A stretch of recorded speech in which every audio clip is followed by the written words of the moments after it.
অসমৰ ইতিহাসৰ অনুসূচিত জাতিৰ কলংকিত নায়ক পীযুষ হাজৰিকা। অসমৰ ইতিহাসৰ অসমৰ অনুসূচিত জাতিৰ ইতিহাসৰ আটাইতকৈ কলংকিত নায়কজনেই হ'ল পীযুষ হাজৰিকা ডাঙৰীয়া। অনুসূচিত জাতিৰ উন্নয়নৰ 140 কোটি টকা ধন গিলি পেলোৱা হ'ল। যে অনুসূচিত জাতিৰ উন্নয়নৰ বাবে অহা 140 কোটি টকা ধন গোগ্ৰাসে গিলি পেলোৱা হ'ল পীযুষ হাজৰিকা ডাঙৰীয়া নিমাত। মিছন ভূমিপুত্ৰৰ জাতিধ্বংসী পৰ্টেল ভুৱা নথিপত্ৰৰ বিৰুদ্ধে পীযুষ হাজৰিকাই ব্যৱস্থা গ্ৰহণ কৰা নাই। মিছন ভূমিপুত্ৰৰ নিচিনা যি আচলতে আমাৰ জাতিধ্বংসী পৰ্টেল ভুৱা জাতিগত প্ৰমাণপত্ৰ এইবিলাকৰ ওপৰত তেওঁ কোনো ধৰণৰ ব্যৱস্থা গ্ৰহণ কৰা নাই। আজি শিৱসাগৰত অনুষ্ঠিত হয় সদৌ অসম অনুসূচিত জাতি ছাত্ৰ সন্থাৰ কেন্দ্ৰীয় কাৰ্যনিৰ্বাহক সভা আৰু যোগদান কাৰ্যসূচী। এই কাৰ্যসূচীৰ পাছতে শিৱসাগৰৰ ঐক্যৰ প্ৰেক্ষাগৃহত এক সংবাদমেল সম্বোধন কৰে কেন্দ্ৰীয় সম্পাদক পৰকজ্যোতি দাস আৰু কেন্দ্ৰীয় সভাপতি থানেশ্বৰ দাসে। এই সংবাদমেল যোগে সমগ্ৰ অসমত গণ আন্দোলন গঢ়ি তোলাৰ হুংকাৰ প্ৰদান কৰে অনুসূচিত জাতি ছাত্ৰ সন্থাৰ কেন্দ্ৰীয় সম্পাদক পৰকজ্যোতি দাসে সুৰধাৰ সমালোচনা কৰে মন্ত্ৰী পীযুষ হাজৰিকাক। কেন্দ্ৰীয় সম্পাদকগৰাকীয়ে সংবাদমেলত কয় যে অসমৰ ইতিহাসৰ অনুসূচিত জাতিৰ কলংকিত নায়ক হৈছে মন্ত্ৰী পীযুষ হাজৰিকা। অনুসূচিত জাতিৰ বাবে অহা বিভিন্ন উন্নয়নমূলক পুঁজি গোগ্ৰাসে গিলি পেলোৱা হ'ল পীযুষ হাজৰিকা নিমাত। অনুসূচিত জাতিৰ উন্নয়নৰ বাবে অহা 140 কোটি টকা অনুসূচিত জাতিৰ উন্নয়নৰ বাবে অহা 90 কোটি টকা অন্য শিতানত খৰচ কৰি দিয়াৰ অভিযোগ আৰু মিনি ষ্টেডিয়ামসমূহ অনুসূচিত জাতি অধ্যুষিত স্থানত নিৰ্মাণ নকৰাৰ অভিযোগ সংগঠনটোৰ।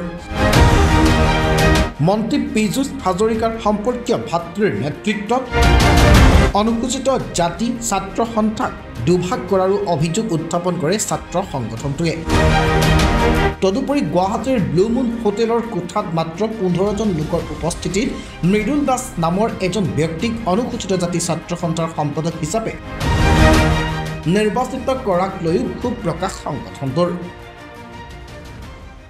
অসমৰ ইতিহাসৰ অসমৰ অনুসূচিত জাতিৰ ইতিহাসৰ আটাইতকৈ কলংকিত নায়কজনেই হ'ল পীযুষ হাজৰিকা ডাঙৰীয়া।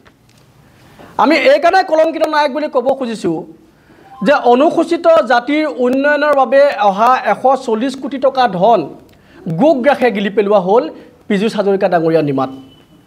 আমি এইকাৰণে কলংকিত নায়ক বুলি ক'ব খুজিছোঁ অনুসূচিত জাতিৰ বাবে অহা উন্নয়নৰ আঁচনিৰ ধন 90 কোটি টকা অন্যান্য আঁচনিত খৰচ কৰি পেলোৱা হ'ল।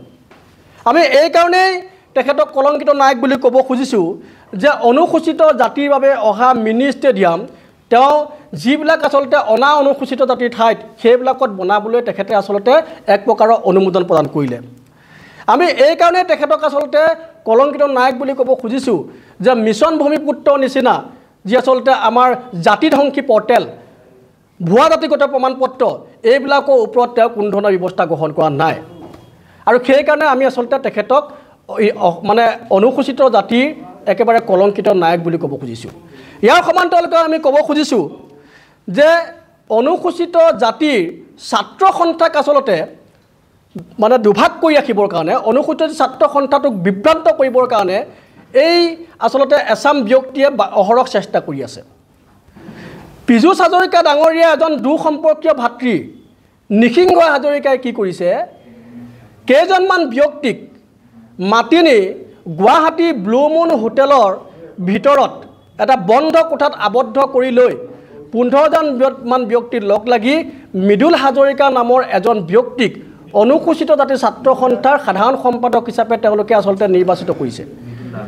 আৰু সেই মৃদুল দাসে শিৱসাগৰত আহি যিবিলাক সংগঠনৰ পৰা আচলতে গামোচা লৈছে ভোজপুৰী যুৱ ছাত্ৰ পৰিষদ পূৰ্বোত্তৰ মস্তানী যুৱ সমাজ নেকি তেনেকুৱা ধৰণৰ যিবিলাক আচলতে সংগঠনৰ পৰা তেওঁৰ গামোচা গ্ৰহণ কৰিছে সেইবিলাকক অসমৰ জাতীয় জীৱনে সম্পূৰ্ণৰূপে নস্যাৎ কৰিছে ইতিমধ্যে। আৰু ইয়াৰ লগতে ক'ব খুজিছোঁ যে পীযুষ হাজৰিকা ডাঙৰীয়াই অনুসূচিত জাতিটো ধ্বংস কৰা হ'লে ঠেলি নিছে। মৃদুল দাসৰ নিচিনা ব্যক্তিয়ে অনুসূচিত জাতিৰ ছাত্ৰ সন্থাটোক বিপথে পৰিচালিত কৰিবৰ কাৰণে চেষ্টা কৰিছে। আৰু এইবিলাকৰ পৰা কি হৈছে অনুসূচিত জাতিটোৰহে বৰঞ্চ ক্ষতি হৈছে।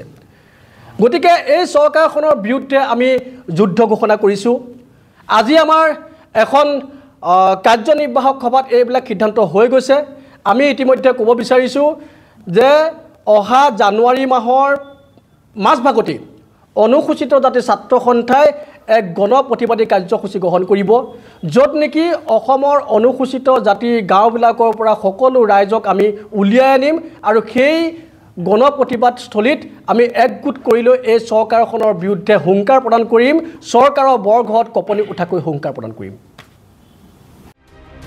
শিৱসাগৰৰ পৰা বুলবুল আলুৰ ৰিপৰ্ট DS News 24/7